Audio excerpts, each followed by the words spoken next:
Hello again. It's your old friend Theta, the monotone messiah. And today, we're going to talk about flanking.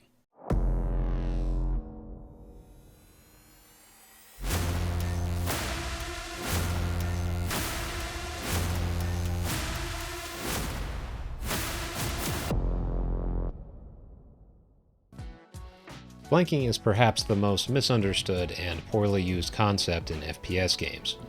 It's a paradoxical move in some ways, as it holds the potential for both huge payoffs and monumental disasters. A well-executed flank can turn the tide of entire matches, while a poorly executed or simply unlucky flank can take you out of the game permanently.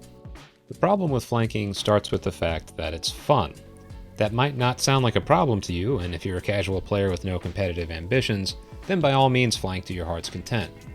But the fact that sneaking up on the enemy and getting spectacular, risk-free kills is a blast creates what I consider an addiction to high-risk plays. Habitual flankers are like heroin addicts, chasing the dragon of that first spectacular high, or in the flanker's case, that one highlight reel moment where they got a squad wipe or something similar off of a high-risk flank. But as flawed creatures, humans are great at both remembering positive events while simultaneously blocking out negative ones. If a flanking strategy pays off only once every 20 times you do it, but that payoff comes in the form of an ace, it's common to forget about those 19 times you died unceremoniously, screwed your teammates out of coverage on a critical angle, or even cost your team a cap. This is human nature, but you need to try your best to deprogram yourself and not get addicted to hyper-aggressive, high-risk plays like that. In general, this is built on a concept from probability theory that you'll often hear discussed in the world of poker that's known as expected value, or EV for short. Without going into the boring details, EV is basically the long-term average outcome you expect from a certain action if you do it many times over. Rather than focusing on a single positive outcome, you instead take into account the outcomes over many trials and then make a call about whether something is good or bad. Thinking this way allows you to cope with what's called variance, which you can think of as the ups and downs that show up as a result of dealing with randomness. When you think in terms of EV, you can say, I may not know exactly what's going to happen, but on average, I know this is a good or a bad move. In poker, each move you make can be classified as either positive EV or negative EV, depending on the cards you have, the chips on the table, and so on. Since poker involves randomness in the form of shuffled cards, you have to be able to make a decision even if you don't know exactly what cards your opponent is holding. By utilizing EV, you can make choices and have a framework for whether it was a good or a bad choice, regardless of what happens. What's hard to wrap your brain around in this situation is that bad moves can often pay off, and good moves can often backfire.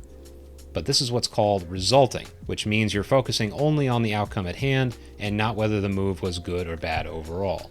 For example, in a poker hand, you could go all in with terrible cards and still win a huge pot of money purely because of the variance of the card shuffle. But if you make that bet over and over again, you'll lose most of the time. It's therefore a negative EV move.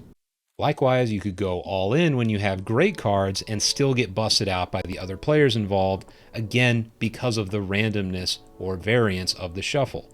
That doesn't change the fact that you made a positive EV move. To be clear, you don't need to be an expert in probability to be a good player. But if you don't understand basic concepts like this, you are guaranteed to be a long-term loser. What does all this have to do with flanking? Flanking, at least the way most people do it, is a negative EV move. Beginners use it because they enjoy the thrill of taking those risks, but by and large they cost themselves and their teammates a lot of points. But it doesn't have to be this way. Flanking, when done intelligently, has the potential to be a positive EV move. And that's what I'm here to help you with today. First of all, let's tackle why flanking is so powerful. As I discussed in my video on angles, whoever gets an angle advantage tends to win encounters in FPS games. The absolute best place to be is directly behind your opponent, which is what I call a dominant angle, because even if they know you're there, they are not going to be able to react fast enough to prevent you from killing them. Your goal should always be to get to that position, or at the very least, get as close as you can to directly behind them before you take a shot. Think about this as if you're a fighter. The goal of fighting, if you're smart about it at least, is to hit and not get hit. You land a punch on their chin, and when they try to swing back, you've already slipped away and positioned yourself for another punch. This is how you should think about positioning, and it's also a great framework for winning in any kind of competitive game, not just Onward. My goal at all times is to get an unfair advantage through positioning so that the players on the other team do not have a chance to fight back. Just like you shouldn't stand and trade punches with someone in a fight, you should never put yourself face to face with an opponent unless you have no other choice. When you do that, you change the variables around who can win. It goes from who has the best mind for the game to who is faster and has the best aim. Maybe you're fast and you have great aim, but why would you make it a fair fight when the goal is to hit and not get hit? To use our previous framework of EV, we can safely classify seeking dominant angles as positive EV and facing directly towards opponents as negative EV. Flanking, when thinking through this lens, is in many ways the tactical apex. A perfectly executed flank puts you right behind the opposing team's primary attack, and allows for multiple kills with a much lower probability of a refrag. It neutralizes speed and accuracy advantages by default. But it's also an incredibly risky maneuver, because you need to move into an enemy formation in order to generate those advantages. A poorly executed flank often ends with either the loss of a player for no gain, or in the worst case scenario, that player stays alive and the other team has free reign on the objective because they're too far away. The goal here is to help you recognize what good and bad flanks look like, and from there you can start to incorporate a quality flanking strategy into your gameplay. The first idea you need to establish in your own mind is that a static, forward-looking target is always the easiest to flank.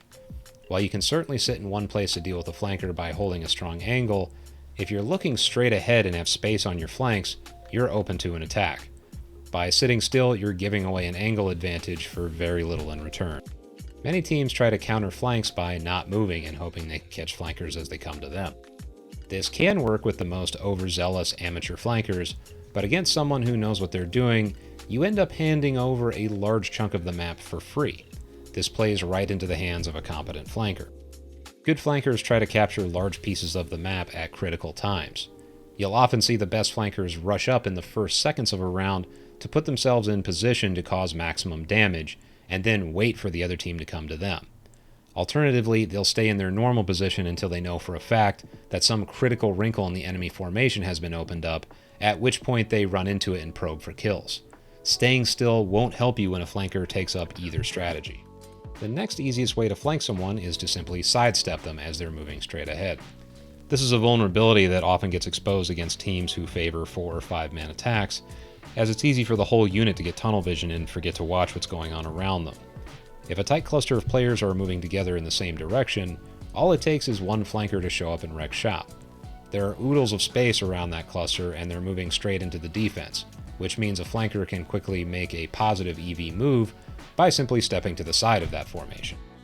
On offense, flanking is all about breaking off from the main thrust of the attack and hitting an unexpected angle while the defense is distracted by everyone else on the team. Timing is everything in offensive flanks, because if your timing is off, then you run the risk of attacking when the defense is capable of adjusting and throwing all their firepower at you. What you want to avoid is what I call angle isolation, which is when the other team isolates their focus to a single angle and can destroy anyone who enters it. Angle isolation is why the common amateur pattern of attacking one by one in the same direction is such a gigantic mistake. Most new players mess this up by not even attempting to coordinate their flanking with the main attack. Instead, they haphazardly run into an unorthodox angle and hope for the best. This can work every now and then, but by and large I consider this the mark of a bad flanker. On defense, your goal in a flank should be, above all else, to create confusion for the attackers and slow them down.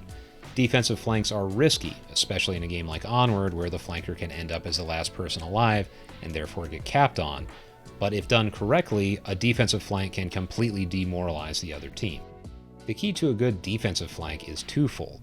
First of all, you need to make sure your flanks aren't happening every play. If your flanks are predictable, they'll be easy to shut down. I can't tell you how many newer teams I've seen get wrecked because they kept sending flankers every round, and all the other side had to do to annihilate them was keep their guns facing out. Now that defense is down a player, and the attackers have a gap to attack through. Secondly, don't overextend your flank. The biggest mistake I see in defensive flanking is people getting too greedy. They get a kill, maybe 2, then their eyes get wide and they start fantasizing about a team wipe. The reality is that by then the other team will know you're around and make adjustments, which will lead to your untimely demise. The best move is to flank, get a pick or two, then rotate back safely. At that point, you've done your job and you should be happy that you've done so much damage. Consolidate your advantage by switching off your aggression and getting back to a defensive position. The offense now has a numerical disadvantage to deal with, and they'll waste time trying to hunt you down as well. A critical difference for defensive flanking is that you must have a clear path back to the objective mapped out in your mind. If you go too far out or put yourself in a position to get surrounded, then you aren't helping your team win. In fact, you're probably going to contribute to everyone losing.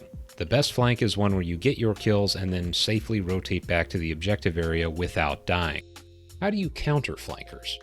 To begin with, it's best to occupy the edges of the map whenever you can. By doing this, you accomplish two things. First, you occupy the spaces where they're most likely to be, which forces them into situations where they're outnumbered and stuck in neutral angles. Secondly, if they decide to go to the interior of the map instead of occupying the edges, you can now surround them because you own multiple angles around which they must cross. It also helps to get more aggressive when it comes to occupying space on the map. If you think you're going to deal with flankers on the other team, you need to get in a position to shut them down when they're most vulnerable, while they're moving through open space. Competent flankers want to move only so they can occupy new ambush positions. And if you catch them transitioning from one position to the next, they're not going to be ready for it. On this same note, as a flanker, you need to consider how many angles you're exposing yourself to as you either sit in an ambush position or move to take over more of the map. The big one to think about in particular is how much of your back is facing open space. The ideal ambush position for a flanker is one where you have your back directly on a wall and cover from which to shoot in front of you. If you don't have that security on your backside, then you run the risk of dying either before you get any kills or immediately after you get one. Refrag risk is much higher if you find yourself surrounded by the enemy, and throwing yourself into the middle of their formation goes against the whole idea of hitting without getting hit. Overall, I'm a big believer in flanking, when it's done well. As crazy as this may sound, good flankers tend to be more careful than the average player because they have to fight on their own in most cases, and a small mistake in positioning can get them killed very easily. It's a misnomer that the best flankers are your most aggressive players, because hyper-aggressive players are so reckless most of the time that they end up throwing their lives away early or getting so far out of position that they aren't helpful. To go back to the fighter analogy, these kinds of players are like fighters who purposefully get into brawls because they think it's a test of their manhood or because they live for the thrill of those moments, or whatever. Maybe it makes for good TV, but those fighters never have long careers and they end up with heavily damaged brains. Don't be that kind of player. Use your mind to beat your opponents. Lastly, new players tend to like flanking because they think it doesn't require as much patience or attention as other plays. But those players are wrong. If you're new and find yourself flanking every round, you need to tone it down a bit and get your fundamentals in order. Ironically, doing this will make you a better flanker as well as an overall better player. I know it's fun to run and gun in pubs, but in a match, all you'll end up doing is throwing away maps for your team. If you're going to flank, do it the right way. And you can't do that without understanding the basics of the game at a deeper level first. That's all I've got for today. This is Theta, signing off.